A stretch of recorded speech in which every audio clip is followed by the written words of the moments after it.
அன்பான இறை மக்களே, உங்கள் அனைவரையும் நம் ஆண்டவர் இயேசு கிறிஸ்துவின் நாமத்தினால் வாழ்த்துகிறேன். ஒவ்வொரு நாளும் நம்மை பாதுகாத்து பராமரித்து வருகிற இறைவனுக்கு நன்றி அறிதலாக தினமும் மாலையில் குடும்பமாக ஒன்று சேர்ந்து குடும்ப ஜெபம் ஜெபிக்க வேண்டும். அவ்வாறு குடும்பமாக நாம் ஜெபிக்கும் போது ஆண்டவர் நம்மையும் நம்முடைய குடும்பத்தையும் இன்னும் அதிகமாக ஆசீர்வதிக்கிறார்.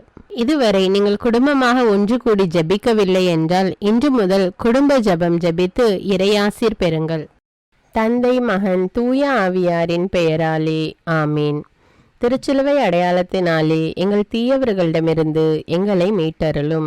எங்கள் இறைவா, தந்தை, மகன், தூய ஆவியாரின் பெயராலே ஆமீன். இறைவா, எனக்கு உதவியாக வாரும்.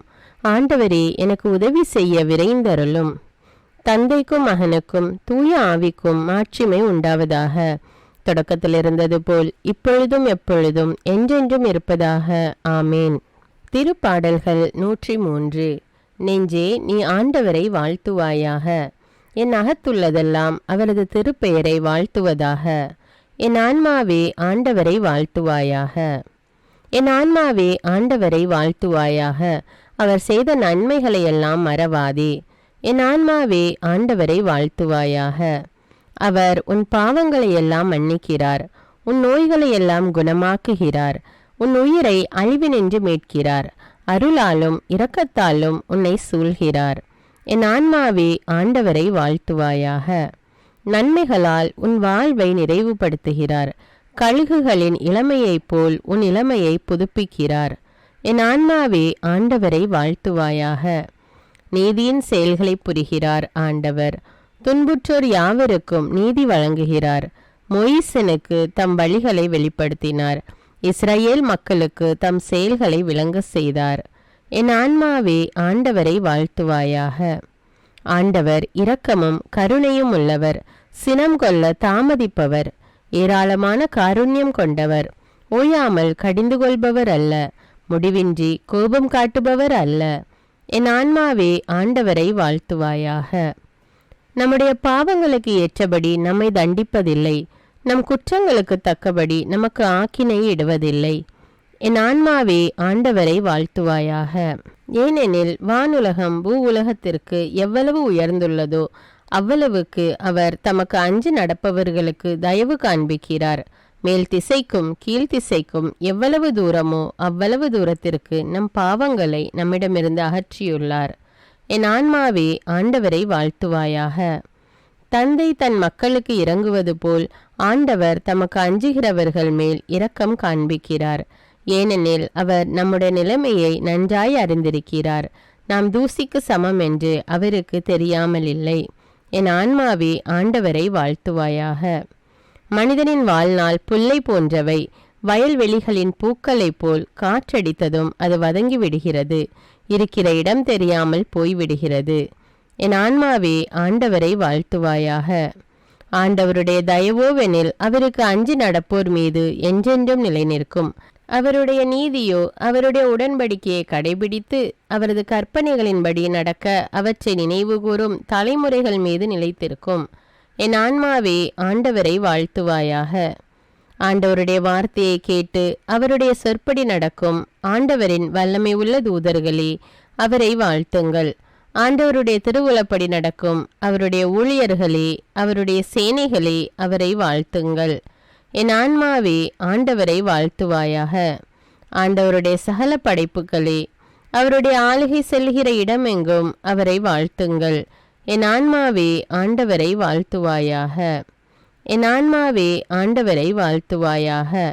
தந்தைக்கும் மகனுக்கும் தூய ஆவிக்கும் மாட்சிமை உண்டாவதாக.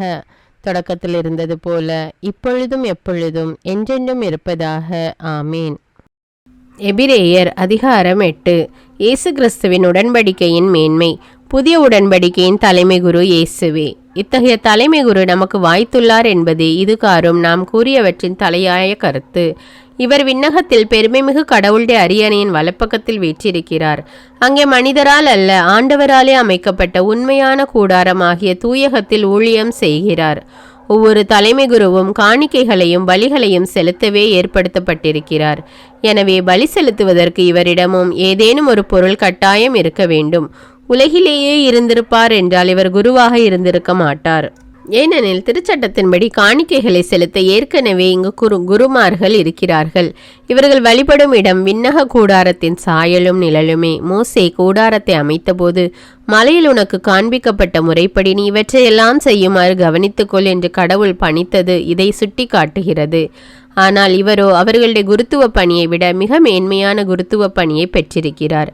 ஏனெனில் சீரிய வாக்குறுதிகளின் அடிப்படையில் செய்யப்பட்டு இவரை இணைப்பாளராக கொண்டிருக்கும் உடன்படிக்கை முந்தைய உடன்படிக்கையை விட சிறப்பு மிக்கது. முதல் உடன்படிக்கை குறையற்றதாய் இருந்திருப்பின் இரண்டாம் உடன்படிக்கைக்கு இடமே இருந்திருக்காது. ஆனால் கடவுள் அவர்களது குற்றத்தை எடுத்து கூறி சொன்னது இதுவே: இதோ நாள்கள் வருகின்றன, அப்போது இஸ்ரேல் வீட்டாரோடும் யூதாவின் வீட்டாரோடும் புதிய உடன்படிக்கை ஒன்றை செய்து கொள்வேன் என்கிறார் ஆண்டவர். எகிப்து நாட்டிலிருந்து அவர்களுடைய மூதாதையரை கைப்பிடித்து நடத்தி வந்த பொழுது நான் அவர்களோடு செய்து கொண்ட உடன்படிக்கையை போன்று இது இராது. ஏனெனில் நான் அவர்களோடு செய்து கொண்ட உடன்படிக்கை அவர்கள் மீறிவிட்டார்கள், நானும் அவர்கள் மீது அக்கறை கொள்ளவில்லை என்கிறார் ஆண்டவர். அந்நாள்களுக்கு பின் இஸ்ரேல் வீட்டாரோடு நான் செய்யவிருக்கும் உடன்படிக்கை இதுவே: என் சட்டத்தை உள்ளத்தில் பதிப்பேன், அதை அவர்களது இதயத்தில் எழுதி வைப்பேன். நான் அவர்களின் கடவுளாயிருப்பேன், அவர்கள் என் மக்களாயிருப்பார்கள் என்கிறார் ஆண்டவர். இனிமேல் எவரும் ஆண்டவரை அறிந்து கொள்ளும் என தம் அடுத்தவருக்கோ சகோதர சகோதரிகளுக்கோ கற்றுத்தர மாட்டார். ஏனெனில் அவர்களுள் பெரியோர் முதல் சிறியோர் வரை அனைவரும் என்னை அறிந்து கொள்வர். அவர்களது தீச்செயலை நான் இரக்கத்தோடு மன்னித்து விடுவேன், அவர்களுடைய பாவங்களை இனிமேல் நினைவு கூற மாட்டேன். புதியதோர் உடன்படிக்கை என்பதால் முன்னையதை அவர் பழையதாக்கிவிட்டார். பழமையானதும் நாள்பட்டதும் விரைவில் மறைய வேண்டியதே. எல்லாம் வல்ல இறைவனிடமும் எப்போதும் கன்னியான பரிசுத்த மரியாவிடமும் அதிதூதரான தூய மிக்கேலிடமும் திருமுழுக்கு யோவானிடமும் திருத்தூதரான தூய பேதுரு பவுலிடமும் தூயவர் எல்லாரிடமும் நான் பாவி என்று ஏற்றுக்கொள்கின்றேன். ஏனெனில் என் சிந்தனையாலும் சொல்லாலும் செயலாலும் பாவங்கள் பல செய்தேன். என் பாவமே, என் பாவமே, என் பெரும்பாவமே. ஆகையால் எப்பொழுதும் கன்னியான தூய மரியாவையும் அதிதூதர் தூய மிக்கேலையும் திருமுழுக்கு யோவானையும் தூயவர் எல்லோரையும் எனக்காக வேண்டிக் கொள்ள மன்றாடுகிறேன். எல்லாம் வல்ல இறைவன் நம்மீது இரக்கம் வைத்து நம்முடைய பாவங்களை மன்னித்து நம்மை நிலையான வாழ்வுக்கு அழைத்து செல்வாராக. ஆமேன். எல்லாம் வல்ல இரக்கமுள்ள ஆண்டவர் நமக்கு பாவ மன்னிப்பும் பொறுத்தலும் விமோச்சனமும் அளிப்பாராக. ஆமேன். குடும்ப மன்றாட்டு. ஆண்டவர் உலக பெரும் குடும்பமான மானிடத்தின் மீதும் அவருடைய அன்பு குடும்பமாகிய திருச்சபை மீதும் குறிப்பாக அவருடைய பெயரால் இங்கு கூடியிருக்கும் நம் குடும்பத்தின் மீதும் தம் அருட்கொடைகளை பொழிந்தருளுமாறு மன்றாடுவோம். இக்குடும்பத்தில் உறுப்பினர் எல்லோரும் ஒருவருக்கொருவர் அன்பிலும் தேவ அருளிலும் நிலைத்திருக்க வேண்டுமென்று உம்மை மன்றாடுகிறோம். ஆண்டவரே, எங்கள் மன்றாட்டை கேட்டருளும். பகையாலும் விரோதத்தாலும் பிரிந்து வாழும் குடும்பங்களை எல்லாம் உமது திருக்குடும்பத்தின் ஒற்றுமைக்கும் அன்பு வாழ்வுக்கும் அழைத்து கூட்டி சேர்க்க வேண்டும் என்று உம்மை மன்றாடுகிறோம். ஆண்டவரே, எங்கள் மன்றாட்டை கேட்டருளும். இக்குடும்பத்தின் மக்கள் எல்லாம் உமக்கும் மனிதருக்கும் உகந்தவர்களாகி ஞானத்திலும் வயதிலும் அருளிலும் வளர்ந்தோங்க வேண்டும் என்று உம்மை மன்றாடுகிறோம். ஆண்டவரே, எங்கள் மன்றாட்டை கேட்டருளும். இக்குடும்பத்தின் வியாதி துன்ப வருத்தங்களில் நீரே துணையாக நின்று உமது வலக்கரத்தால் பசாசின் சக்திகளை விரட்டியோட்டி தயை புரியுமாறு உம்மை மன்றாடுகிறோம். ஆண்டவரே, எங்கள் மன்றாட்டை கேட்டருளும். தரித்திரம், வியாதி, சாவு, கவலை இவற்றால் துன்புறும் குடும்பங்கள் எல்லாம் உமது அளவற்ற அன்பிலும் பராமரிப்பிலும் நம்பிக்கை கொள்ளுமாறு உதவி புரிய உம்மை மன்றாடுகிறோம். ஆண்டவரே, எங்கள் மன்றாட்டை கேட்டருளும். இங்கு இப்பொழுது பிரசன்னமாயிராத இக்குடும்பத்தை சார்ந்த உறுப்பினர் எல்லோரையும் சகல ஆன்ம சரீர ஆபத்துக்களிலிருந்து காப்பாற்றி உமது அன்பிலும் அருளிலும் வைத்து காத்தருளுமாறு உம்மை மன்றாடுகிறோம். ஆண்டவரே, எங்கள் மன்றாட்டை கேட்டருளும். இக்குடும்பத்தில் மரித்தவர்கள் விசுவாசத்தின் முத்திரையோடு எங்களுக்கு முன் சென்று சமாதானத்தில் நித்திரை செய்கின்ற எல்லா மரித்த விசுவாசிகளுக்கும் நித்திய இலைப்பாற்றி தந்தருள வேண்டும் என்று உம்மை மன்றாடுகிறோம். ஆண்டவரே, எங்கள் மன்றாட்டை கேட்டருளும். இப்பொழுது நம் ஒவ்வொருவருடைய சொந்த கருத்துக்களுக்காக மௌனமாக சிறிது நேரம் ஜெபிப்போம்.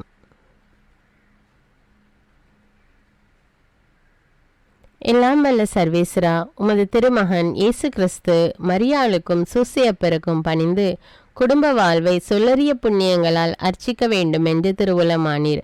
அவருடைய பெயரால் இங்கு கூடியிருக்கும் இக்குடும்பத்தை கண்ணோக்கி பாரும். அத்திரு குடும்பத்தின் முன்மாதிரிகையை இக்குடும்பமும் கண்டு பாவித்து இறுதியில் திரு ஏக சர்வேஸ்வரனாய் வாழும் உமது நித்திய குடும்பத்திற்கு வந்து சேர அருள் புரியும். உம்மோடும் பரிசுத்த ஆவின் ஐக்கியத்தில் சர்வேஸ்வரனாய் என்றென்னும் வாழ்ந்து ஆட்சி செய்கின்ற எங்கள் ஆண்டவரும் உம்முடைய சுதனுமாகிய அதே இயேசு கிறிஸ்துவின் வழியாக உம்மை மன்றாடுகிறோம். ஆமீன். இயேசு வாழ்ந்து இறந்தார் என்பது நற்செய்தி அல்ல, அவர் இறந்து உயிர் தெழுந்து இன்றும் வாழ்கிறார் என்பதே நற்செய்தி. ஆண்டவர் நம்மோடு வாழ்ந்து கொண்டிருக்கும் போது நாம் ஏன் கவலைப்பட வேண்டும்? நம்முடைய மன்றாட்டுக்கள் விண்ணப்பங்கள் அனைத்தையும் நன்றியோடு நம் ஆண்டவருடைய சமூகத்தில் இப்பொழுது எடுத்து வைப்போமா?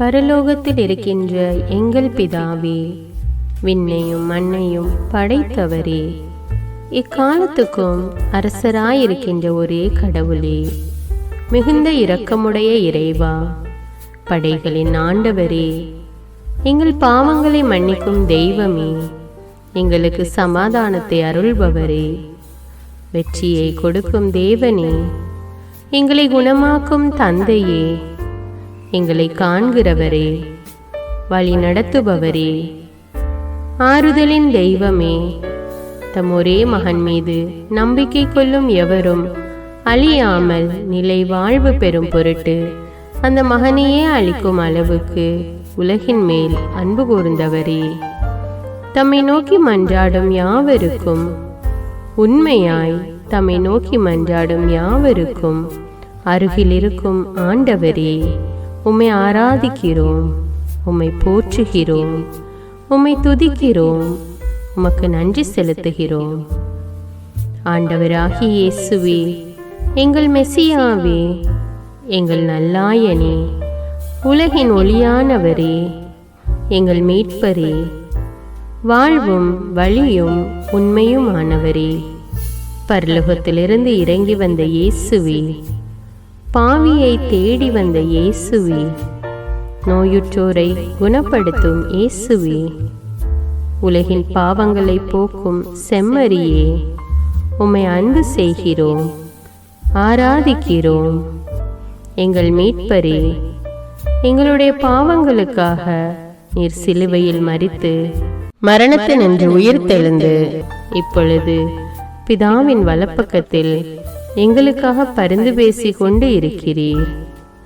உம்மை எங்கள் மீட்பராக ஏற்றுக்கொண்டு உமது பாதத்தில் விழுந்து உமக்கு எங்களை ஒப்பு கொடுக்கிறோம்.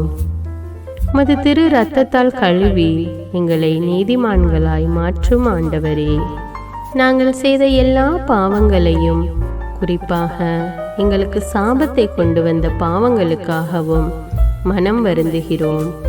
எங்களை மன்னியும் தெய்வமே, எங்கள் முன்னோர்களின் பாவங்களினால் ஏற்பட்ட சாபங்களையும் நீர் சிலுவையில் சுமந்து தீர்த்தீர் என்று விசுவசிக்கிறோம். பாவங்களையும் சாபங்களையும் நீக்கி எங்களுக்கு விடுதலையை தாரும். எங்கள் மீட்பரே, உமக்குள் நாங்கள் மன்னிப்பை பெற்றது போலவே எங்களுக்கு தீமை செய்தவர்கள், எங்களை தவறான பாதையில் நடத்தியவர்கள் அனைவரையும் உமது சித்தத்தின்படியே மன்னிக்கிறோம். எங்களை ஆசீர்வதியும். தூய ஆவியானவரே, மாட்சிமிக்க ஆவியானவரே, வாழ்வு தரும் ஆவியானவரே, வல்லமையின் ஆவியானவரே, எங்கள் தேற்றரவாளரே, திடம் தருபவரே, மகிழ்ச்சியின் ஆவியானவரே, விண்ணப்பிக்கும் ஆவியானவரே, நோய் நீக்கும் ஆவியானவரே, பாவத்தை உணர்த்தும் ஆவியானவரே, புது இதயம் அருள்பவரே, புது வாழ்வு அருள்பவரே, இறுதி நாளில் மாந்தர் யாவர் மேலும் ஊற்றப்படும் ஆவியானவரே, சத்தியத்திற்குள் எங்களை வழிநடத்துபவரே, எங்களை உயிர்ப்பிக்கும் ஆவியானவரே, கொடைகளை அருள்பவரே, பாவத்தையும் சாபத்தையும் நீக்குபவரே, உம்மை ஆராதிக்கிறோம், அன்பு கூறுகிறோம், நன்றி செலுத்துகிறோம். எங்களை ஆசீர்வதியும். மூவரு தெய்வமே, எங்களுடைய ஆவி, ஆன்மா, உடலை உமக்கு ஒப்பு கொடுக்கிறோம். எங்கள் ஆண்டவராம் இயேசுவின் வருகையில் நாங்கள் குற்றமற்றவர்களாய் காணப்பட நீதிமான்களாய் நிற்க உம்முடைய அருளை வேண்டுகிறோம். தூய்மையின்றி எவரும் கடவுளை காண முடியாது என்ற உண்மையை நாங்கள் அறிந்திருப்பதால் தூய்மை எங்கள் சிந்தனைகளை ஆட்கொள்ள வேண்டுமாய் உம்மிடம் தாழ்ந்து பணிந்து மன்றாடுகிறோம். நீங்கள் இயேசுவை ஏற்றுக்கொண்டபடியே அவருக்குள் வேறு கொண்டவர்களாகவும் அவர் மேல் கட்டப்பட்டவர்களாகவும் அவருக்குள் நடந்து கொள்ளுங்கள் என்ற மறை உண்மை எங்கள் வாழ்வின் அனுபவமாக உம்மிடம் ஜெபிக்கிறோம். நாங்கள் இயேசுவாக வளர்வதற்கு எங்கள் இதயத்தில் விருப்பத்தை உருவாக்குமாறு மன்றாடுகிறோம். உங்கள் பகைவர்களிடம் அன்பு கூறுங்கள். உங்களை சபிக்கிறவர்களை ஆசீர்வதியுங்கள். உங்களை பகைக்கிறவர்களுக்கு நன்மை செய்யுங்கள். உங்களை துன்புறுத்துவோருக்காக இறைவனிடம் வேண்டுங்கள் என்ற உமது திரு வசனங்களின்படி நாங்கள் வாழ்வதே உமது திருவுலமாகையால் உமக்கு கீழ்ப்படிந்து வாழும் அருளை எங்களுக்கு தாரும் சுவாமி. தீமையை நன்மையால் வெல்லுங்கள் என்ற இறை வார்த்தையின்படியே தீமைக்கு பதில் நன்மை செய்யும் திவ்ய சுபாவத்தை எங்களுக்கு தாரும். என் பொருட்டு மக்கள் உங்களை இகழ்ந்து துன்புறுத்தி உங்களை பற்றி இல்லாதவை பொல்லாதவை எல்லாம் சொல்லும்போது நீங்கள் பேறு பெற்றவர்களே, மகிழ்ந்து பேறு வகை கொள்ளுங்கள். ஏனெனில் விண்ணுலகில் உங்களுக்கு கிடைக்கும் கைமாறு மிகுதியாகும் என்ற உமது போதனையின்படியே எங்களுடைய இறை வாழ்வில் மற்றவர்கள் எங்களை புறக்கணிக்கும் போதும் நிந்தைக்குள்ளாக்கும் போதும் தீயதை பேசும்போதும் நாங்கள் அமைதி காத்து உமது பாடுகளை தியானித்து மிக சிறிய பாடுகளும் எங்களை இயேசுவை போல மாற இயேசுவுக்கு சாட்சி பகர உதவும் என்றுணர்ந்து அதுபோன்ற சூழ்நிலைகளில் உமக்கு நன்றி கூறுவதே உயர்வானது என்று நாங்கள் உணர செய்தருளும்.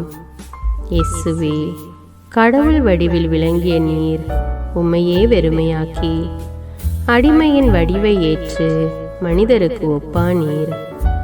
மனித உருவில் தோன்றி சாவை ஏற்கும் அளவுக்கு, அதுவும் சிலுவை சாவையே ஏற்கும் அளவுக்கு கீழ்ப்படிந்து உம்மையே தாழ்த்தி கொண்டீர். உன்னதங்களில் வாழும் நீர் எங்களுடைய மீட்புக்காக உம்மையே தாழ்த்தி பூவுலகத்திற்கு வந்ததை நாங்கள் உணர செய்தருளும். உமது தாழ்மையையும் தூய்மையையும் நாங்கள் அணிந்து கொள்ள எங்களுக்கு அருள் தாரும். மற்றவர்கள் உயர்விலும் மேன்மையிலும் நாங்கள் மகிழ்வடையும் மனதை எங்களுக்கு தாரும். பிதாவின் திருவுலத்தை நிறைவேற்றுவதே என் உணவு என்றுரைத்த இயேசுவே, பெருமையையும் சுயநீதியையும் எங்களிடமிருந்து நீக்கி தேவ நீதியை எங்களுக்குள் வைத்தருளும். மற்றவர்கள் எங்களுக்கு என்ன செய்ய வேண்டும் என்று நாங்கள் விரும்புகிறோமோ அதையே அவர்களுக்கு செய்ய வேண்டும் என்ற உமது போதனைக்கேற்ப மற்றவர்களுக்கு நன்மை செய்யவும் உதவவும் கொடுக்கவும் எங்களுக்கு உதவியருளும். எங்கள் ஆண்டவரே, நாங்கள் மீட்பின் அனுபவத்தோடு என்றும் வாழ, பாவ மன்னிப்பின் நிச்சயத்தை தொடர்ந்து அனுபவிக்க, பகைவர்களையும் அன்பு செய்ய, வேதனையுறும் உள்ளங்களுக்கு மகிழ்ச்சியை அளிக்க, எதிர்பார்த்த ஒன்று நடவாத போதும் அமைதியுடன் வாழ, காரியங்கள் போதுமான அளவு நடைபெறாத போதும் பொறுமையுடன் வாழ வேண்டுமென்றே நிந்தைக்குள்ளாக்குபவர்களிடமும் கனிவு காட்ட, புறக்கணிப்பவர்களுக்கும் நன்மை செய்ய, நண்பர்கள் உண்மையற்றவர்களாக மாறும்போதும் நாங்கள் உண்மையுடன் இருக்க, கடுமையான சோதனைகளிலும் தன்னடக்கத்துடன் வாழ, தூய கோலத்துடன் உம்மை வழிபட, விசுவாசத்திலிருந்து மகா விசுவாசமான வாழ்விற்கு கடந்து செல்ல, ஜப வீரர்களாய் வாழ, இயேசுவின் சீடர்களாய் வாழ, இயேசுவுக்கு சாட்சி பகர மன்றாடுகிறோம். எங்கள் விண்ணப்பங்களை ஏற்று ஆசீர்வதியும். எதை பற்றியும் கவலைப்பட வேண்டாம். ஆனால் நன்றியோடு கூடிய இறைவேண்டல், மன்றாட்டு ஆகிய அனைத்தின் வழியாகவும் கடவுளிடம் உங்கள் விண்ணப்பங்களை தெரிவியுங்கள். அப்பொழுது அறிவெல்லாம் கடந்த இறை அமைதி கிறிஸ்து இயேசுவோடு இணைந்துள்ள உங்கள் உள்ளத்தையும் மனத்தையும் பாதுகாக்கும் என்ற உமது கட்டளையின்படியே எங்கள் விண்ணப்பங்களை உமது பாதத்தில் சமர்ப்பிக்கிறோம். குறிப்பாக இப்பொழுது உங்களுடைய விண்ணப்பங்கள் என்னவென்று மௌனமாக கூறுங்கள். சர்வ வல்லவரே, விண்ணப்பத்தை கேட்பவரே, இரக்கங்களின் கடவுளே, ஆசீர்வதிக்கிறவரே, அற்புதங்களையும் அதிசயங்களையும் செய்பவரே, உமது திருவுளத்தின்படியே எங்களை ஆசீர்வதியும். உம்மை நாங்கள் காண்பதற்கு எங்கள் கண்களை தூய்மையாக்கும். உமது குரலை நாங்கள் கேட்பதற்கு எங்கள் செவிகளை திறந்தருளும். எங்களுக்கு ஆறுதலையும் தேறுதலையும் சமாதானத்தையும் தந்து ஆசீர்வதியும். உமக்கு நன்றி செலுத்துகிறோம். கோடானு கோடி நன்றி செலுத்துகிறோம். துதி, கன, மகிமை, மாட்சிமை யாவற்றையும் உமக்கே செலுத்துகிறோம். எங்கள் ஆண்டவராம் இயேசுவின் இனிய நாமத்தில் ஜெபிக்கிறோம் எங்கள் நல்ல பிதாவே, ஆமீன். இந்த வீடியோ உங்களுக்கு பயனுள்ளதாக இருந்தா என்பதை எனக்கு கமெண்ட்ஸில் தெரியப்படுத்துங்கள். மேலும் இந்த வீடியோவை பிறரோடு ஷேர் செய்து கொள்ளுங்கள்.